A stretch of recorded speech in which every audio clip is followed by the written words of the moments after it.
Bismillahirrahmanirrahim. Assalamualaikum warahmatullahi wabarakatuh. Kembali lagi bersama kami pada channel kisah sahabat baginda Nabi Muhammad Shallallahu Alaihi Wasallam, playlist kisah sahabat pada channel YouTube MZT Malang Raya. Kita lanjutkan kisah daripada sahabat Amir bin Tufail Ad-Dawsi. Amir bin Tufail Ad-Dawsi, beliau yang mana menjadi tokoh di suku Dawsi dan menjadi pengajak, pendai yang mengislamkan sahabat Abu Hurairah radhiyallahu anhu warḍah. Kemudian Tufail bin Amr ad-Dawsi ini pun mengajak Abu Hurairah kepada Rasulullah Shallallahu Alaihi Wasallam di kota Mekah, dan Rasulullah pun bertanya ketika kami sampai di kota Mekah, ma wara'aka ya Tufail, apa yang terjadi denganmu? Bagaimana dakwahmu wahai Tufail? Kemudian aku menjawab, orang-orang masih berpegang teguh dengan agama nenek moyangnya. Mereka masih kekeh dengan keyakinannya, kecuali ada salah satu pemuda yang cerdas ini Rasulullah. Adapun keluargaku juga sudah terselamatkan dan alhamdulillah mereka sudah masuk Islam. Kemudian Rasulullah Shallallahu Alaihi Wasallam mendengar kisah dari Tufail, cerita dari Tufail bin Amr ad-Dawsi. Beliau kemudian mengambil wudhu dan melaksanakan sholat 2 rakaat.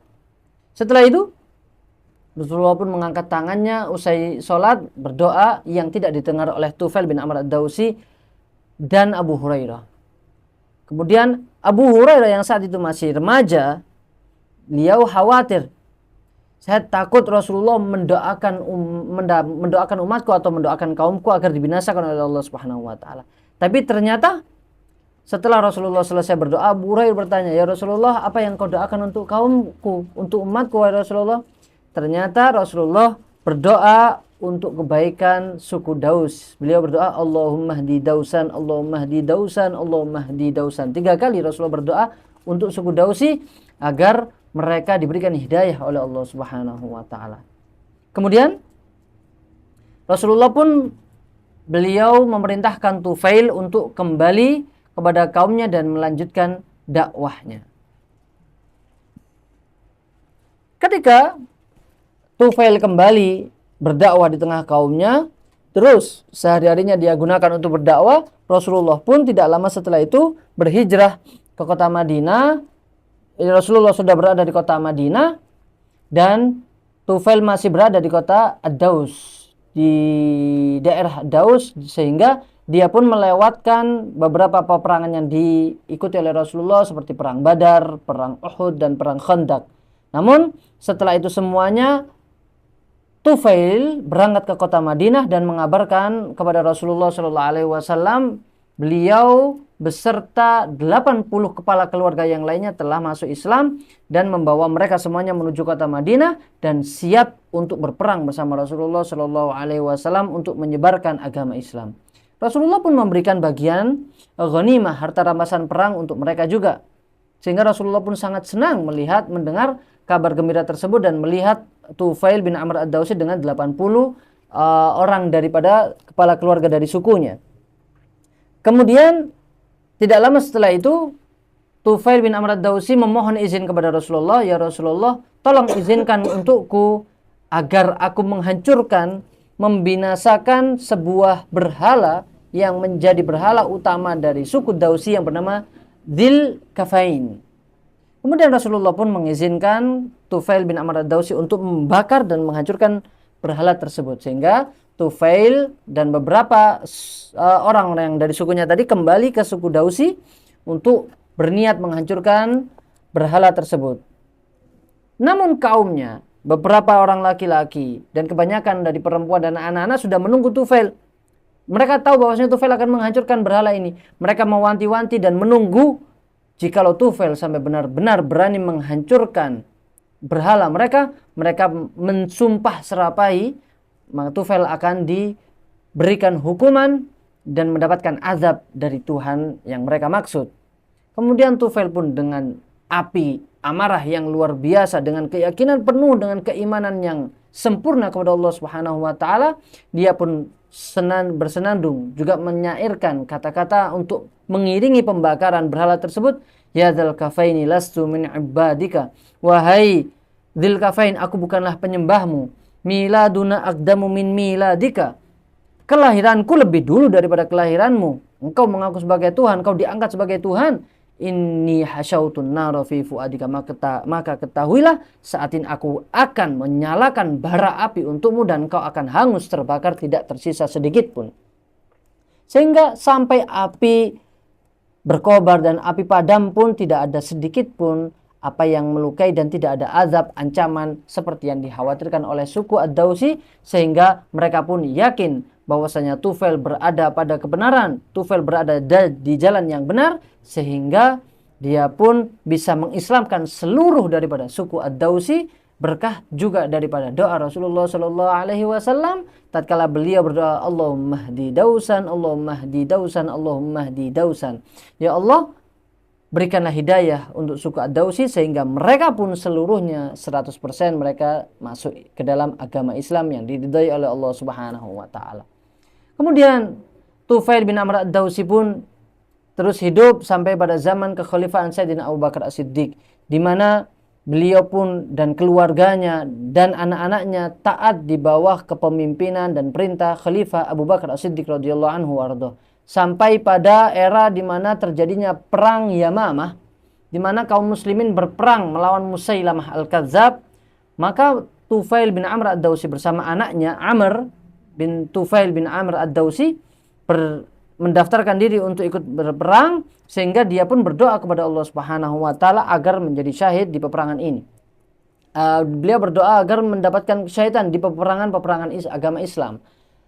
Ketika berangkat menuju Yamamah, Tufail bin Amr Ad-Dausi bercerita kepada para sahabat-sahabat yang lainnya bahwasanya beliau melihat pada malam harinya di dalam mimpinya melihat ra'aitu anna ra'si qad hulik. Saya melihat kepala rambut saya ini sudah dicukur. Wa anna ta'iran kharaja min fami. Kemudian ada seekor burung keluar dari mulutku. Wa anna imra'atan adkhalatni fi batniha. Kemudian ada perempuan yang memasukkanku ke dalam perutnya. Wa anabni Umaron ja'ala yatlubuni hathithan lakinnahu hila baini wa bainahu. Dan aku juga melihat anakku Amr itu mencoba untuk mengejarku, tapi ada penghalang di antara aku dan dia sehingga dia tidak bisa mengikutiku. Maka sahabat-sahabat yang lainnya menjawab khairan, insyaallah baik. Itu adalah pertanda yang sangat baik insyaallah. Sahabat tidak menjelaskannya, tapi Tufail bin Amr menceritakan tentang dirinya sendiri. Aku mentakwilkan mimpi tersebut, sehingga ketika rambut yang dipotong itu adalah aku menafsirkannya bahwa kepalaku akan terpotong di peperangan ini, Ma'rakatul Yamamah, dan burung yang keluar dari mulutku itu adalah gambaran ruh yang keluar dari jasadku, dan seorang perempuan yang memasukkan diriku dalam perutnya adalah bumi yang dimana aku akan dimakamkan di dalamnya. Dan aku melihat putraku mengejarku, tapi dia tidak bisa mengikutiku, adalah dia Amr, anak yang soleh. Dia akan juga ingin menjadi syahid sepertiku, namun dia belum mendapatkan itu, dan insya Allah akan mendapatkan syahid di waktu yang lainnya. Sehingga apa yang ditakwilkan oleh Amr bin Tufail bin Amr Ad-Dausi menjadi kenyataan. Beliau mendapatkan syahid di peperangan Yamamah. Namun putra beliau Amr bin Tufail bin Amr Ad-Dausi, yaitu Amr ini mencoba berperang ikut mendapatkan syahid seperti ayahnya, namun beliau tidak mendapatkan syahid, hanya tangannya yang terpotong. Dengan peperangan yang luar biasa, sama sekali tidak ada yang ditakuti. Kemudian beliau pun kembali ke kota Madinah dengan keadaan kehilangan ayah dan kehilangan telapak tangannya. Maka pernah suatu saat Khalifah Umar bin Khattab radhiyallahu anhu warḍah, beliau bersama dengan tamu-tamu yang lainnya, Amr bin Tufail bin Amr Ad-Dausi ini datang. Saat itu Sayyidina Umar sedang mendapatkan suguhan makanan yang banyak. Kemudian Sayyidina Umar mempersilahkan Amr ini, dan Amr pun menolaknya. Sehingga Sayyidina Umar mendatangi Amr. Wahai Amr, kenapa engkau tidak mau makan bersama kami? Apakah engkau malu karena engkau tidak memiliki tangan? Kemudian Amr pun menjawab, iya wahai Amirul Mukminin Umar bin Khattab. Maka Sayyidina Umar pun menjawab, ketahuilah aku tidak akan memakan, semua para hadirin, tamu-tamuku tidak akan ada yang boleh makan sampai Amr bin Tufail Ad-Dausi memakan makanannya terlebih dahulu dan makananku disentuh oleh tanganmu. Engkau adalah seorang manusia yang anggota tubuh yang lainnya sudah berada di dalam surga, yang anggota dan anggota yang lainnya masih berada di dunia, yaitu tangannya sudah terpotong, digambarkan oleh Sayyidina Umar, tangannya sudah mendahului jasadnya yang lainnya menuju surganya Allah Subhanahu wa taala.